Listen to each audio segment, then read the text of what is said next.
That's what I'm gonna do for the Hello, I'm gonna be saying. Okay.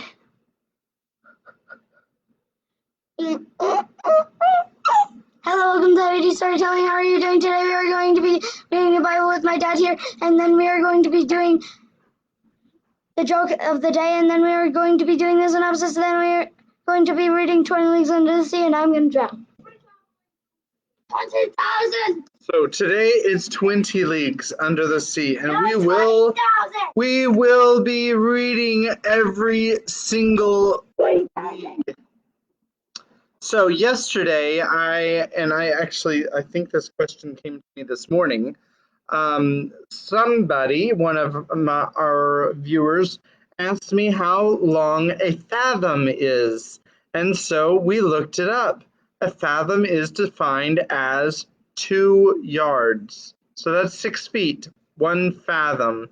And as I recall, I could be wrong about this, but a fathom is a measurement of depth that they have, but it's the depth in water of roughly 1 human. So,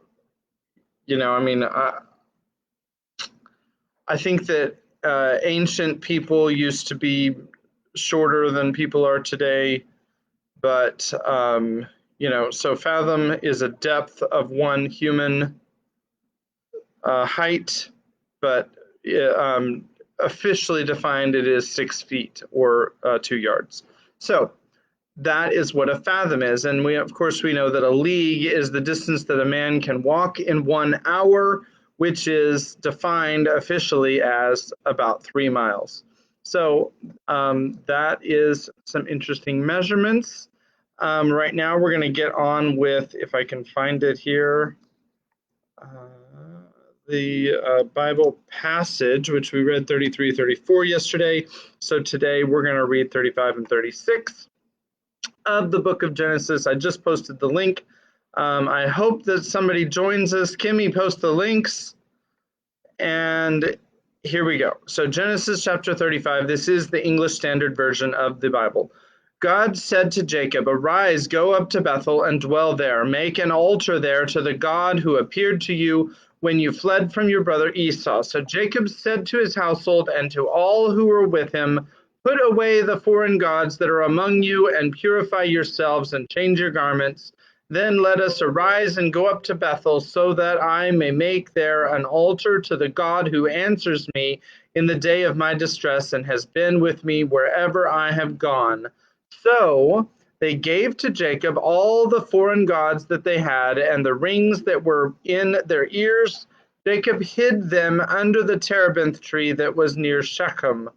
And as they journeyed, a terror from God fell upon the cities that were around them, so that they did not pursue the sons of Jacob.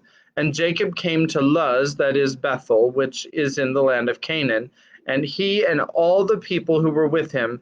And there he built an altar, and he called the place El Bethel, because there God had revealed himself to him when he fled from his brother. And Deborah, Rebekah's nurse, died, and she was buried under the oak below Bethel. So he called its name Allon Bachoth. God appeared to Jacob again when he came from Padan Aram and blessed him. And God said to him, "Your name is Jacob. No longer shall your name be called Jacob, but Israel shall be your name." So he called his name Israel. And God said to him, "I am God Almighty.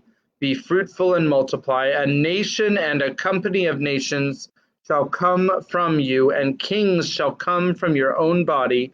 The land that I give to Abraham and Isaac I will give to you, and I will give the land to your offspring after you." Then God went up from him in the place where he had spoken with him, and Jacob set up a pillar in the place where he had spoken with him, a pillar of stone. He poured out a drink offering over it and poured oil on it. So Jacob called the name of the place where God had spoken with him Bethel. Then they journeyed from Bethel. When they were still some distance from Ephrath, Rachel went into labor, and she had hard labor. And when her labor was at its hardest, the midwife said to her, "Do not fear, for you have another son." And as her soul was departing, for she was dying, she called his name Benoni, but his father called him Benjamin. So Rachel died, or Benjamin. So Rachel died, and she was buried on the way to Ephrath, that is Bethlehem. And Jacob set up a pillar over her tomb. It is the pillar of Rachel's tomb, which is there to this day. Israel journeyed on and pitched his tent beyond the tower of Eder. While Israel lived in the land, Reuben went by and lay with Bilhah, his father's concubine, and Israel heard of it. Now the sons of Jacob were 12, the sons of Leah: Reuben, Jacob's firstborn; Simeon, Levi, Judah, Issachar, and Zebulun; the sons of Rachel: Joseph and Benjamin; the sons of Bilhah, Rachel's servant: Dan and Naphtali; the sons of Zilpah, Leah's servant: Gad and Asher. These were the sons of Jacob who were born to him in Padan Aram. Now, and Jacob came to his father Isaac at Mamre, or Kiriath Arba, that is Hebron, where Abraham and Isaac had sojourned. Now the days of Isaac were 180 years, and Isaac breathed his last, and he died, and was gathered to his people, old and full of days, and his sons Esau and Jacob buried him. Now, chapter 36. This one will be a lot of fun. Get to pronounce a lot of really cool names. These are the generations of Esau, that is Edom. Esau took his wives from the Canaanites: Adah, the daughter of Elon the Hittite; Oholibamah, the daughter of Anah, the daughter of Zibeon the Hivite; and Basemath, Ishmael's daughter, the sister of Nebaioth. And Adah bore to Esau Eliphaz; Basemath bore Reuel; and Oholibamah bore Jeush, Jalam, and Korah. These are the sons of Esau who were born to him in the land of Canaan. Then Esau took his wives, his sons, his daughters, and all the members of his household, his livestock, all his beasts, and all his property that he had acquired in the land of Canaan. He went into the land away from his brother Jacob, for their possessions were too great for them to dwell together.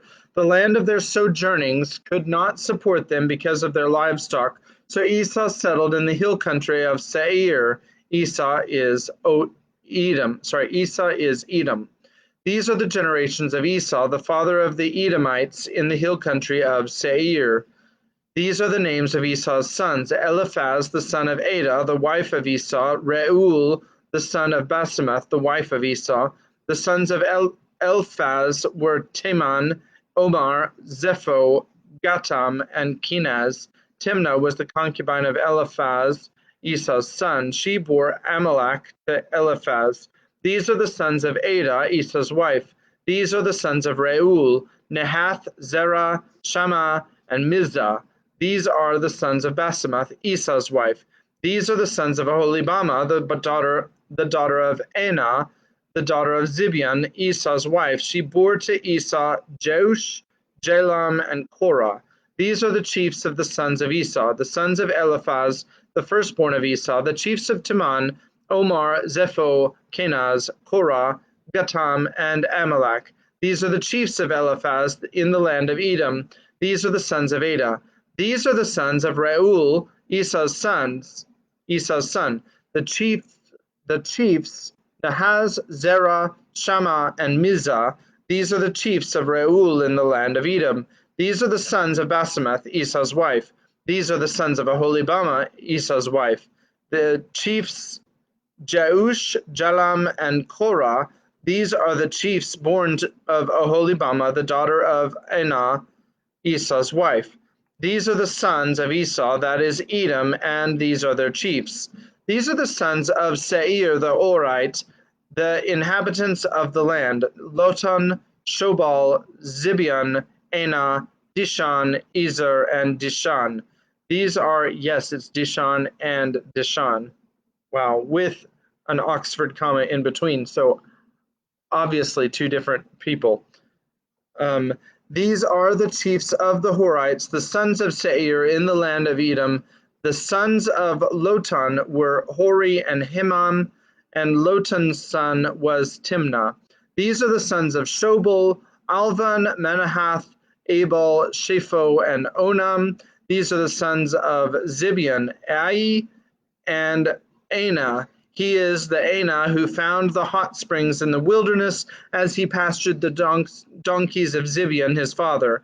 These are the children of Anah, Dishan and Aholibama, the daughter of Anah. These are the sons of Dishan, Himdan, Eshban, Ithran, and Shiran. These are the sons of Ezra, Bilhan, Zevan, and Achan. These are the sons of Dishan, Uz, and Aran. These are the chiefs of the Horites, the chiefs Lotan, Shobal, Zibeon, Anah, Dishan, Ezer, and Dishan. These are the chiefs of the Horites, chief by chief, in the land of Seir. These are the kings who reigned in the land of Edom before any king reigned over the Israelites. Bela, the son of Beor, reigned in Edom, the name of his city being Dinhabah.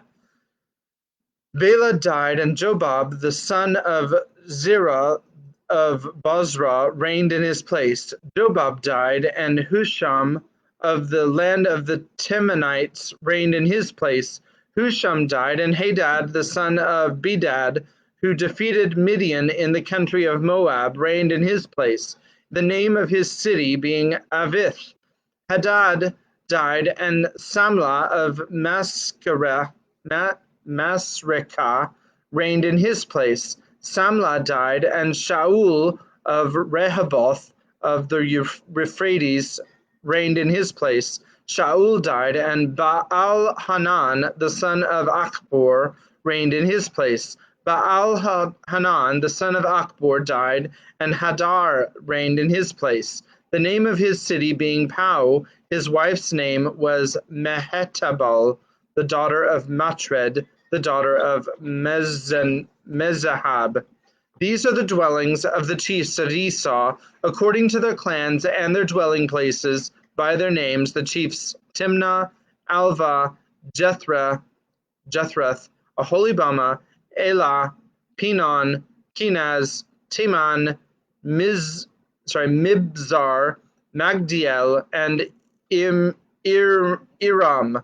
These are the chiefs of Edom, that is Esau, the father of Edom, according to their dwelling places in the land of their possession.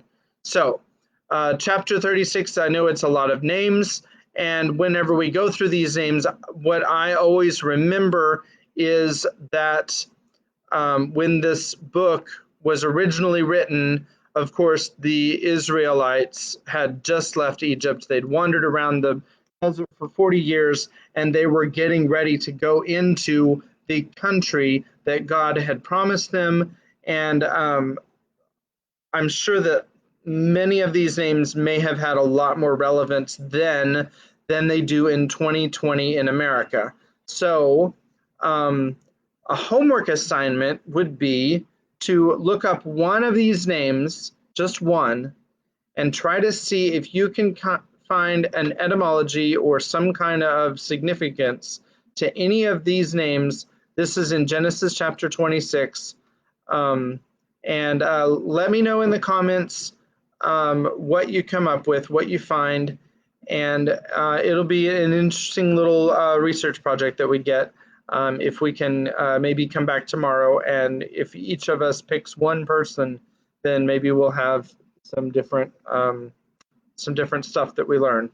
All right, so at this time we have the joke of the day. The doctor joke of the day. The Hello. one and only Daniel. We will be having a customer in a couple seconds.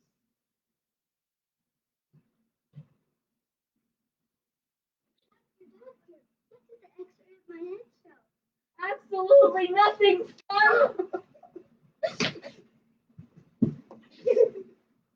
All right, we've got a couple of clowns.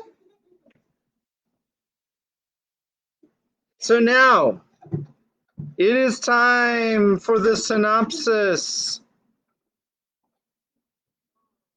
Okay, so Kim, here is Kimberly for the synopsis, and I know that there's nobody on right now, but we know that Brady Bear always watches it. Rebecca watches it late when she's not when she doesn't watch it live. So even though they're not here, we know that they're here in spirit and that they're going to be watching. So please tell us what happened in yesterday's exciting episode. We actually read 3 chapters of the 20,000 Leagues Under the Sea. Well, they found out how the submarine worked, and then they ran through some of the science of it, and they told the story of how they built it, which was actually pretty interesting. They made parts all over the world, and then they assembled them in one spot. And that way they couldn't tell. Yeah, that way nobody would know who made it. Nobody would know that it was being made. Yeah, no one would even guess. Hey, Twilight. Anything else? Something was happening. I think I fell asleep or something. I don't know. All right. So that's our synopsis for today. Something was happening. Let's dive in, and let me find my. I have too many windows open. Okay, so let's just.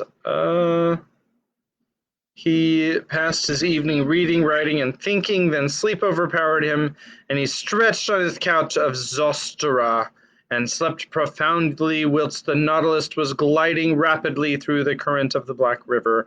And now we're on chapter 14, A Note of Invitation.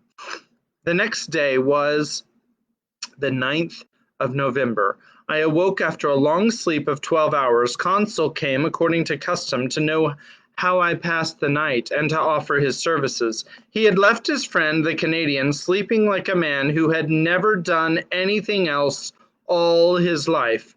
I let the worthy fellow chatter as he pleased, without caring to answer him. I was preoccupied by the absence of the captain during the sitting of the day before, and hoping to see him today. As soon as I was dressed, I went into the salon. It was deserted. I plunged into the study of the shell treasures hidden behind the glasses. The whole day passed without my being honored by a visit from Captain Nemo. The panels of the salon did not open. Perhaps they did not wish us to tire of these beautiful things. The course of the Nautilus was east-northeast, her speed 12 knots. The depth below the surface between 25 and 30 fathoms. Remember, a fathom is 6 feet, so 25 and 30 fathoms is probably about 60 yards. That's a pretty good distance, but it's not like it's not like they're at the bottom of the ocean or something. The next day, 10th of November, the same desertion, the same solitude. I did not see one of the ship's crew. Ned and Consul spent the greater part of the day with me. They were astonished at the puzzling absence of the captain. Was this singular man ill? Had he altered his intentions with regard to us? Oh, remember they put it together in an island. Remember that? It was a desert island. Remember, Kimmy? After all, as Consul said, we enjoyed perfect liberty. We were delicately and abundantly fed. Our host kept to his terms of the treaty. We could not complain, and indeed the singularity of our fate reserved such wonderful compensation for us that we had no right to accuse it as yet. That day I commenced the journal of these adventures, which has enabled me to relate them with more scrupulous exactitude and minute detail. 11th of November, early in the morning. The fresh air spreading over the interior of the Nautilus told me that we had come to the surface of the ocean to renew our supply of oxygen. I directed my steps to the central staircase and mounted the platform. It was 6 o'clock. The weather was cloudy, the sea gray but calm, scarcely a billow. Captain Nemo, whom I'd hoped to meet, would he be there? I saw no one but the steersman imprisoned in his glass cage. Seated upon the projection formed by the hull of the pinnace, I inhaled the salt breeze with delight. By degrees the fog disappeared under the action of the sun's rays. The radiant orb rose from behind the eastern horizon. The sea flamed under its glance like a train of gunpowder. The clouds scattered in the heights were colored with lively tints of beautiful shades, and numerous mares' tails which betokened wind for the day. But what was wind to this Nautilus which tempest could not frighten? I was admiring this joyous rising of the sun, so gay and so life-giving, when I heard steps approaching the platform. I was prepared to salute Captain Nemo, but it was his second, whom I had already seen on the captain's first visit, who appeared. He advanced on the platform, not seeming to see me. With his powerful glass to his eye, he scanned every point of the horizon with great attention. This examination over, he approached the panel and pronounced a sentence in exactly these terms. I have remembered it, for every morning it was repeated under exactly the same conditions. It was thus worded: Natron respec lorni virch. What it meant, I could not say. These words pronounced, the second descended. I thought that the Nautilus was about to return to its submarine navigation. I regained the panel and returned to my chamber. 5 days sped thus without any change in our situation. Every morning I mounted the platform. The same phrase was pronounced by the same individual, but Captain Nemo did not appear. I had made up my mind that I should never see him again, when on the 16th of November, on returning to my room with Ned and Conseil, I found upon my table a note addressed to me. I opened it impatiently. It was written in a bold, clear hand. The characters rather pointed, recalling the German type. The note was worded as follows. To Professeur Aronnax, on board the Nautilus, 16th of November, 1867. Captain Nemo invites Professeur Aronnax to a hunting party which will take place tomorrow morning in the forests of the island of Crespo. He hopes that nothing will prevent the professor from being present, and he will with pleasure see him joined by his companions. Captain Nemo, commander of the Nautilus. A hunt? Exclaimed Ned. And in the forests of the island of Crespo, added Conseil. Oh, then the gentleman is going on terra firma, replied Ned Land. That seems to me to be clearly indicated, said I, reading the letter once more. Well, we must accept, said the Canadian, but once more on dry ground, we shall know what to do. Indeed, I shall not be sorry to eat a piece of fresh venison. Without seeking to reconcile what was contradictory between Captain Nemo's manifest aversion to islands and continents and his invitation to hunt in a forest, I contented myself with replying, Let us first see where the island of Crespo is.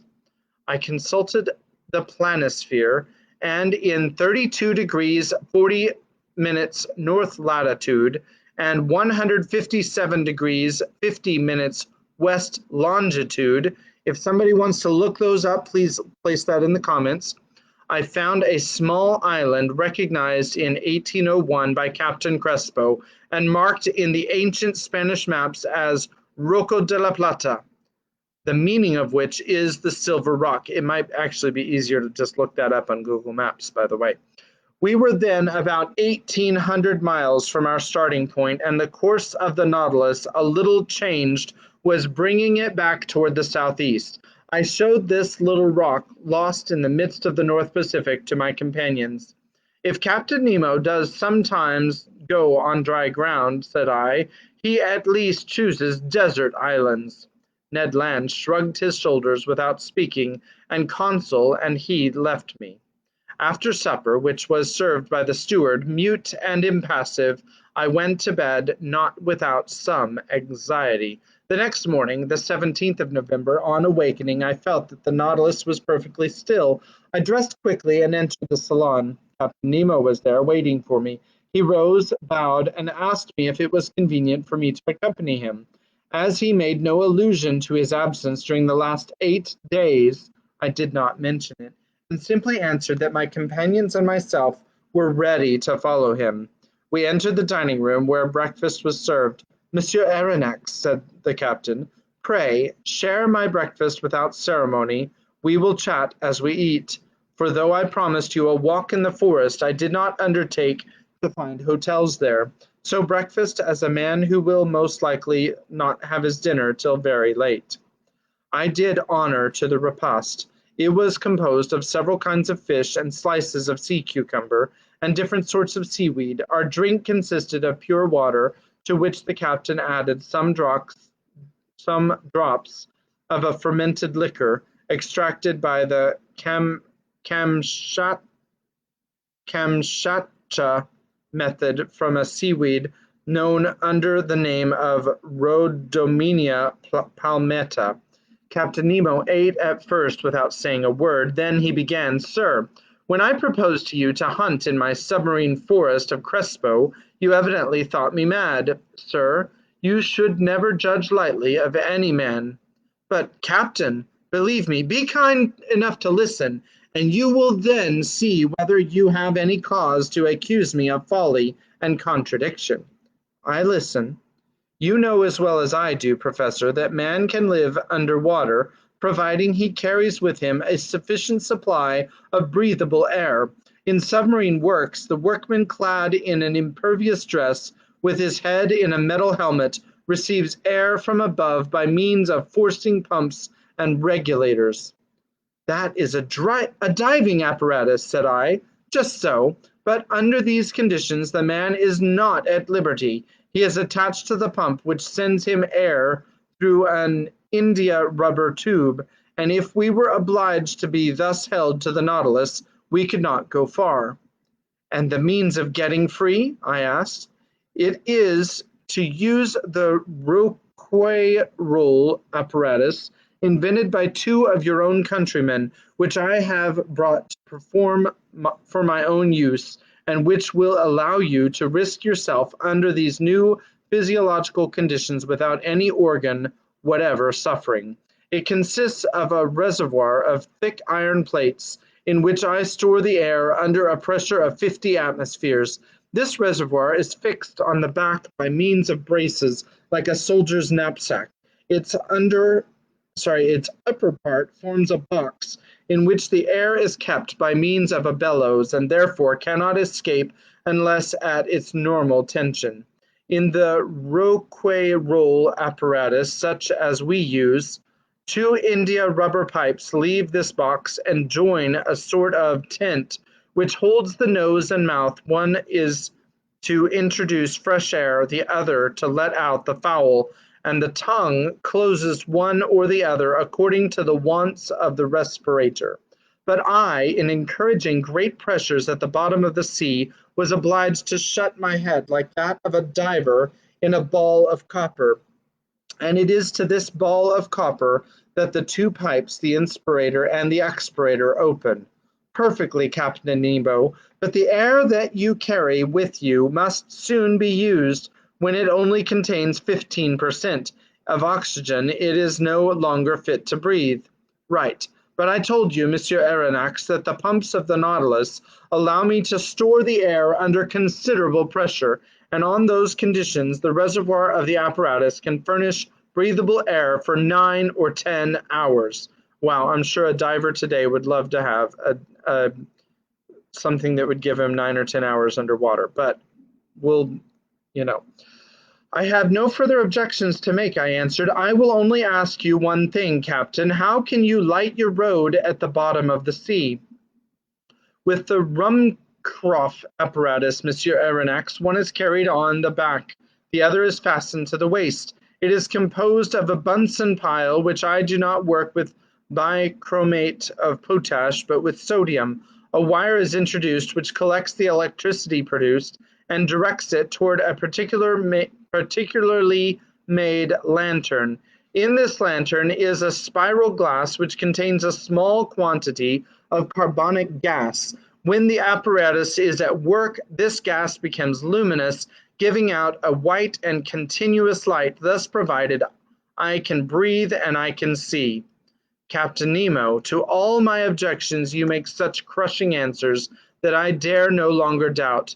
But if I am forced to admit the Rouquayrol and Ruhmkorff apparatus, I must be allowed some reservations with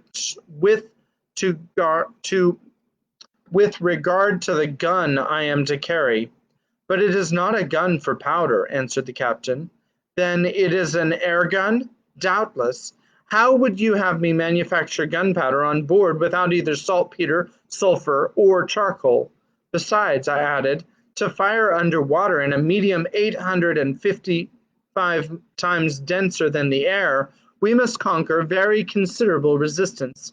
That would be no difficulty. There exist guns, according to Fulton, perfected in England by Philip Coles and Burley, in France by Fucri, and in Italy by Landi, which are furnished with a peculiar system of closing which can fire under these conditions.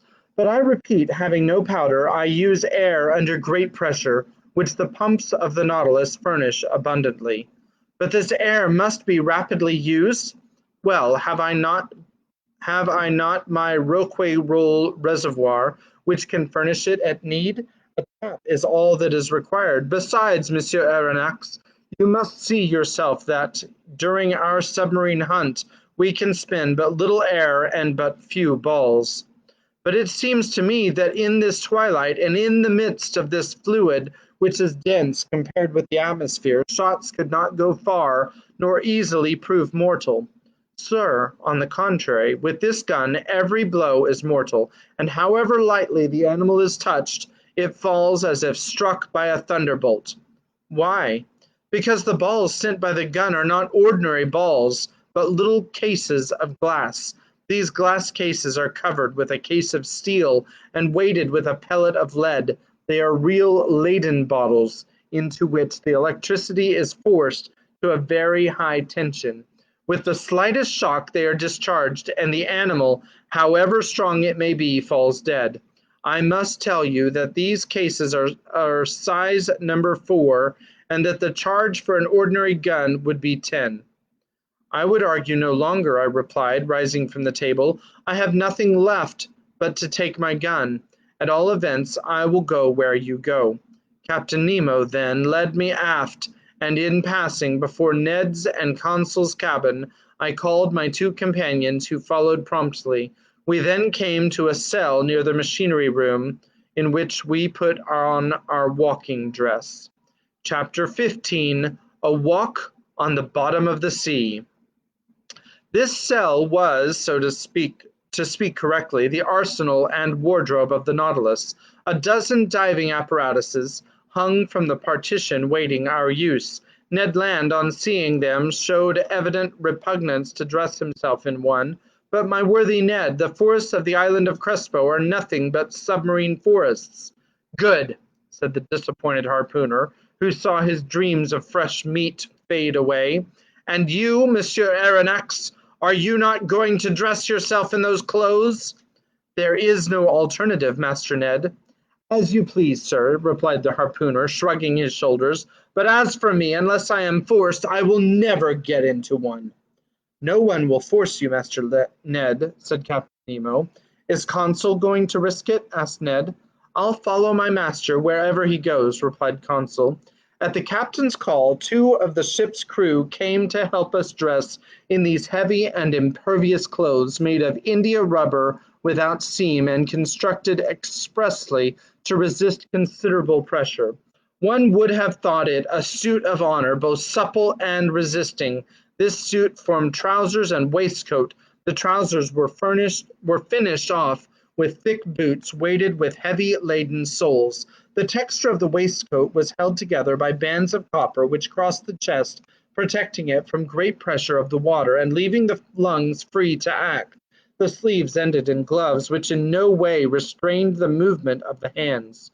There was a vast difference noticeable between these consummate apparatuses and the old cork breastplates, jackets, and other contrivances in vogue during the 18th century. Captain Nemo and one of his companions, a sort of Hercules who must have possessed great strength, Consul and myself were soon enveloped in the dresses. There remained nothing more to be done but to enclose our heads in the metal box. But before proceeding to this operation, I asked the captain's permission to examine the guns. One of the Nautilus men gave me a simple gun, the butt end of which, made of steel, hollow in the center, was rather large. It served as a reservoir for compressed air, which a valve worked by a spring allowed to escape into a metal tube. A box of projectiles in a groove in the thickness of the butt end contained about 20 of these electric balls, which by means of a spring were forced into the barrel of the gun. As soon as one shot was fired, another was ready. Captain Nemo, said I, this arm is perfect and easily handled. I only ask to be allowed to try it. But how shall we gain the bottom of the sea? I just want to point out that he's describing a semi-automatic weapon, which I'm pretty sure, I'm pretty sure didn't exist around the Civil War.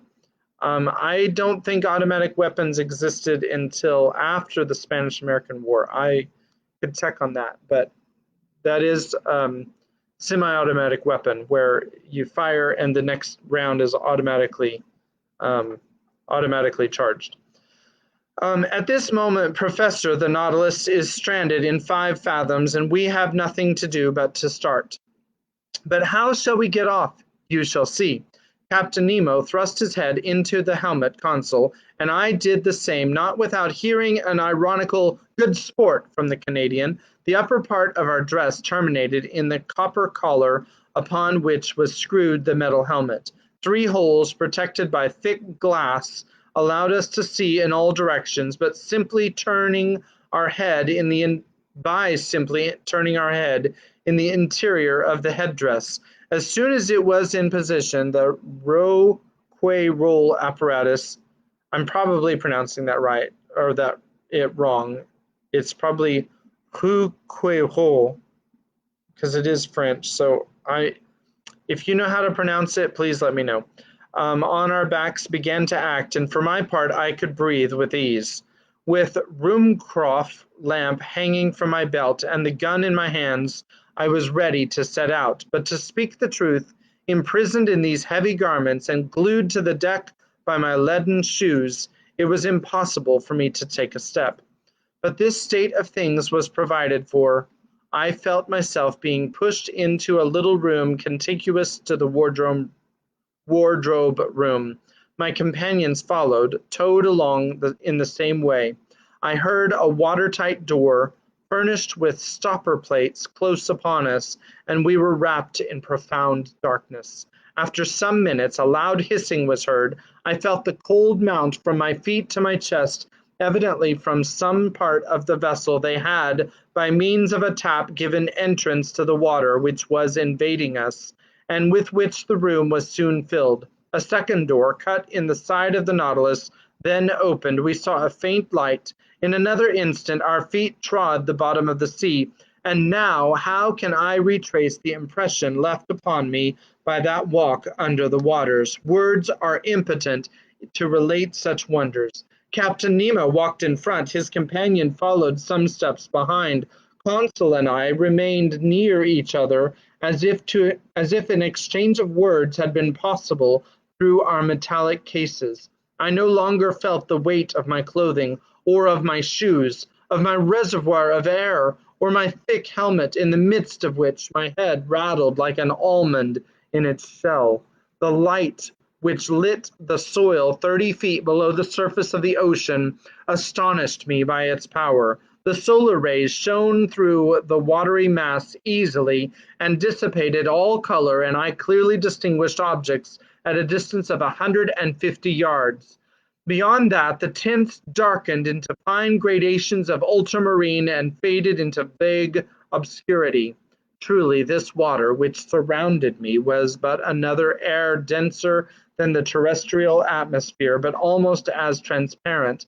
Above me was the calm surface of the sea. We were walking on fine, even sand, not wrinkled as on a flat shore, which retains the impression of the billows. This dazzling carpet, really a reflector, repelled the rays of the sun with wonderful intensity, which accounted for the vibration which penetrated every atom of liquid. Shall I be believed when I say that, at the depth of 30 feet, I could see as if I was in broad daylight? For a quarter of an hour I trod on this sand sown with the impalpable dust of shells. The hull of the Nautilus, resembling a long shoal, disappeared by degrees, but its lantern, when darkness should overtake us in the waters, would help to guide us on board by its distinct rays. Soon forms of objects outlined in the distance were discernible. I recognized magnificent rocks hung with a tapestry of zoophytes of the most beautiful kind, and I was at first struck by the peculiar effect of this medium. It was then 10 in the morning. The rays of the sun struck the surface of the waves at rather an oblique angle, and at the touch of their light, decomposed by refraction, as though a prism, flowers, rocks, plants, shells, and pulpi were shaded at the edges by the 7 solar colors. It was marvelous, a feast for the eyes, this complication of colored tints, a perfect kaleidoscope of green, yellow, orange, violet, indigo, and blue. In one word, the whole palette of an enthusiastic colorist. Why could I not communicate to Consul the lively sensations which were mounting to my brain, and rival him in expressions of admiration? For aught I knew, Captain Nemo and his companion might be able to exchange thoughts by means of signs previously agreed upon. So, for want of better, I talked to myself. I declaimed in the copper box which covered my head, thereby expanding more air in vain words than was perhaps wise. Various kinds of isis, clusters of pure tufted coral, prickly fungi, and anemones formed a brilliant garden of flowers, decked with their collarets of blue tentacles, sea stars studding the sandy bottom. It was a real grief to me to crush under my feet the brilliant specimens of mollusks which strewed the ground by thousands of hammerheads, Donaceae, veritable bounding shells, of staircases and red helmet shells, angel wings, and many others produced by this inexhaustible ocean. But we were bound to walk, so we went on, whilst above our heads waved Medusa, whose umbrellas of opal or rose pink, escalloped with a band of blue, sheltered us from the rays of the sun, and fiery Pelagi, which in the darkness would have strewn our path with phosphorescent light. All these wonders I saw in the space of a quarter of a mile, scarcely stopping and following Captain Nemo, who beckoned me on by signs. Soon the nature of the soil changed to the sandy plain, succeeded an extent of slimy mud which the Americans call ooze, composed of equal parts of siliceous and calcareous shells. We then traveled over a plain of seaweed, of wild and luxuriant vegetation. This sward was of close texture and soft to the feet, and rivaled the softest carpet woven by the hand of man. But whilst verdure was spread at our feet, it did not abandon our heads. A light network of marine plants, that inexhaustible family of seaweeds, of which more than 2,000 kinds are grown, grew on the surface of the water. I noticed that the green plants kept nearer the top of the sea, whilst the red were at the greater depth, leaving to the black or brown the care of forming gardens and parterres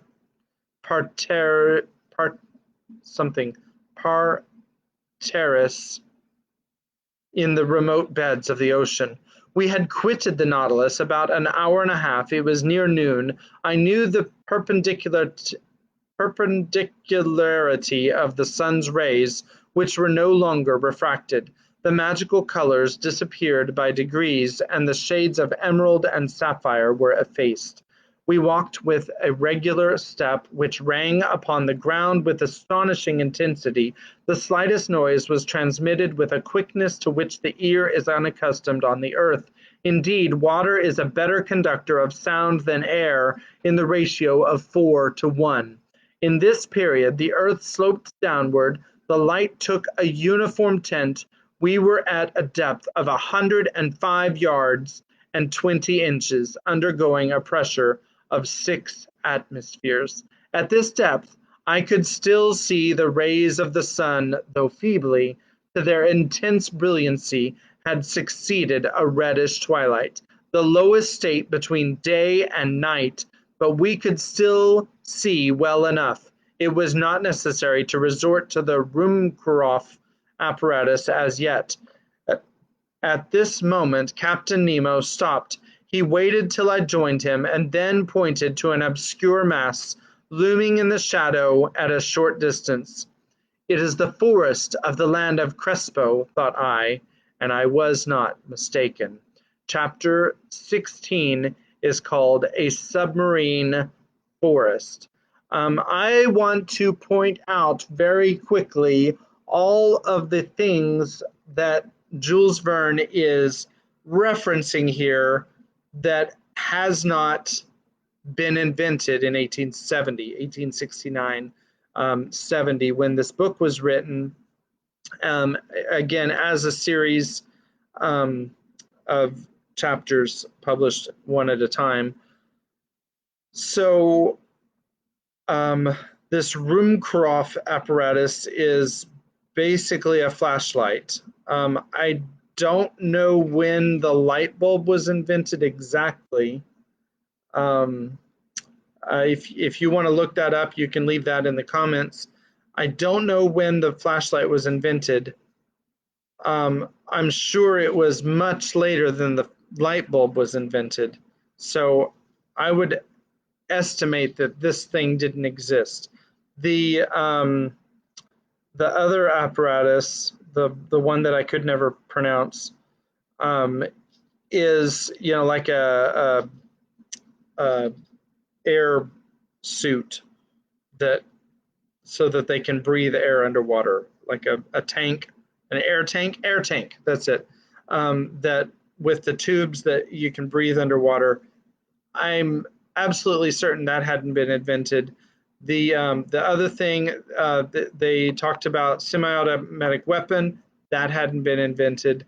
So all of these things are ideas that Jules Verne thought up and said, hey, this is a cool technology that I'm pretty sure this is going to be real. And guess what? Now we're living in 2020, and yes, we have flashlights. Yes, we have diving suits. Yes, we have air tanks. Yes, we have, what was the other thing? We have semi-automatic weapons. So very interesting, very forward thinking of Jules Verne to think of all of these things. So it's not just the submarine that he thought up in this book. Obviously, he's a very forward-thinking individual in the middle of the 1800s. Let me see how long this next chapter is, whether we have time to read it. And I have a feeling that it's kind of long. Yeah, this one's... All right, Kimberly, we'll take a vote. Kimmy says she's awake. Daniel says he's awake. JJ raises his hand and says, aye. Okay. All right. Chapter 16, A Submarine Forest. Here we go. We had at last arrived on the borders of this forest, doubtless one of the finest of Captain Nemo's immense domains. He looked upon it as his own and considered he had the same right over it as that the first men had in the first days of the world, and indeed who would have disputed with him the possession of this submarine property? What other hardier pioneer would come, hatchet in hand, to cut down the dark copses? This forest was composed of large tree plants, and the moment we penetrated under its vast arcades, I was struck by the singular position of their branches, a position I had not yet observed. Not an herb which carpeted the ground, not a branch which clothed the trees, was either broken or bent, nor did they extend horizontally, all stretched up to the surface of the ocean. Not a filament, not a ribbon, however thin they might be, but kept as straight as a rod of iron. The Fuci and Ilianus grew in rigid perpendicular lines due to the density of the elements which had produced them. Motionless yet, when bent to one side by the hand, they directly resumed their former position. Truly, it was the region of their perpendicularity. I soon accustomed myself to this fantastic position, as well as to the comparative darkness which surrounded us. The soil of the forest seemed covered with sharp blocks difficult to avoid. The submarine flora struck me as being very perfect and richer even than it would have been in the Arctic or tropical zones, where these productions are not so plentiful. But for some minutes I involuntarily confounded the genera, taking animals for plants, and who would not have been mistaken? The fauna and the flora were too closely allied in this submarine world.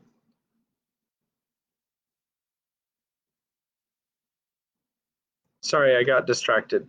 These plants are self-propagated, and the principle of their existence is in the water, which upholds and nourishes them. The greater number, instead of leaves, shoot forth blades of capricious shapes, comprised within a scale of colors pink, carmine, green, olive, fawn, and brown. Curious anomaly, fantastic element, said an indigenous naturalist, in which the animal kingdom blossoms and the vegetable does not. In about an hour, Captain Nemo gave the signal to halt. I, for my part, was not sorry, and we stretched ourselves under the arbor of Alariae, the long, thin blades of which stood up like arrows. This short rest seemed delicious to me. There was nothing wanting but the charm of conversation, but impossible to speak, impossible to answer. I only put my great copper head to Consul's. I saw the worthy fellow's eyes glistening with delight, and to show his satisfaction, he shook himself in his breastplate of air in the most comical way in the world. After 4 hours of this walking, I was surprised not to find myself dreadfully hungry. How to account for this state of the stomach I could not tell, but instead I felt an insurmountable desire to sleep, which happens to all divers, and my eyes soon closed behind the thick glasses, and I fell into a heavy slumber, which the movement alone had prevented before. Captain Nemo and his robust companion, stretched in the clear crystal, set up the example. How long I remained buried in this drowsiness I cannot judge, but when I woke, the sun seemed sinking toward the horizon. Captain Nemo had already arisen, and I was beginning to stretch my limbs when an unexpected apparition brought me briskly to my feet. A few steps off, a monstrous sea spider, about 38 inches high, was watching me with squinting eyes, ready to spring upon me. Though my diver's dress was thick enough to defend me from the bite of this animal, I could not help shuddering with horror. Consul and the sailor of the Nautilus awoke at this moment. Captain Nemo pointed out the hideous crustacean, which a blow from the butt end of the gun knocked over, and I saw the horrible claws of the monster writhe in the terrible convulsions. This incident reminded me that other animals, more to be feared, might haunt these obscure depths, against whose attacks my diving dress would not protect me. I had never thought of it before, but I now resolved to be on my guard. Indeed, I thought that this halt would mark the termination of our walk, but I was mistaken, for instead of returning to the Nautilus, Captain Nemo continued his bold excursion. The ground was still on the incline, its declivity seemed to be getting greater and to be leading us to greater depths. It must have been about 3 o'clock when we reached a narrow valley between high perpendicular walls situated about 75 fathoms deep. Thanks to the perfection of our apparatus, we were 45 fathoms below the limit which nature seems to have imposed on man as to his submarine excursions. I say 75 fathoms, though I had no instrument by which to judge the distance, but I knew that even in the clearest waters the solar rays could not penetrate further, and accordingly the darkness deepened. At 10 paces not an object was visible. I was groping my way when I suddenly saw a brilliant white light. Captain Nemo had just put his electric apparatus into use. His companion did the same, and Conseil and I followed their example.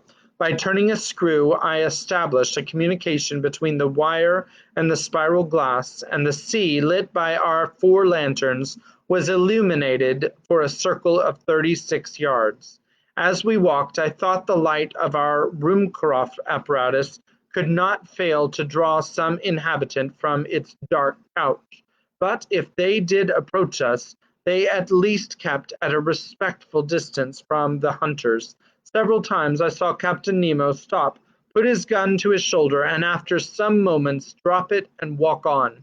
At last, after about 4 hours, this marvelous excursion came to an end.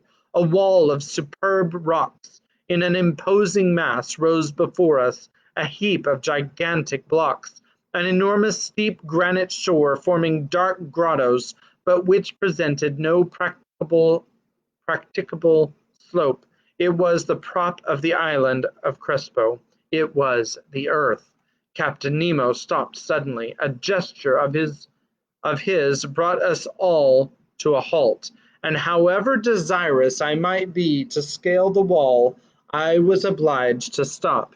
Here ended Captain Nemo's domains, and he would not go beyond them. Further on was a portion of the globe he might not trample upon. The return began. Captain Nemo had returned to the head of his little band, directing their course without hesitation. I thought we were not following the same road to return to the Nautilus. The new road was very steep and consequently very painful. We approached the surface of the sea rapidly, but this return to the upper strata was not so sudden as to cause relief from the pressure too rapidly, which might have produced serious disorder in our organization and brought on internal lesions so fatal to divers. Very soon light reappeared and grew, and the sun being low on the horizon, the refraction edged the different objects with a spectral ring. At 10 yards and a half deep, we walked amidst a shoal of little fishes of all kinds, more numerous than the birds of the air and also more agile, but no aquatic game worthy of a shot had yet met our gaze, when at that moment I saw the captain shoulder his gun quickly and follow a moving object into the shrubs. He fired. I heard a sling hissing, and a creature fell, stunned, at some distance from us.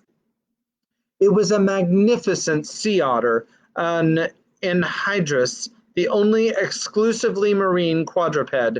This otter was 5 feet long and must have been very valuable. Its skin, chestnut brown above and silvery underneath, would have made one of those beautiful furs so sought after in the Russian and Chinese markets. The fineness and the luster of its coat would certainly fetch 80 pounds.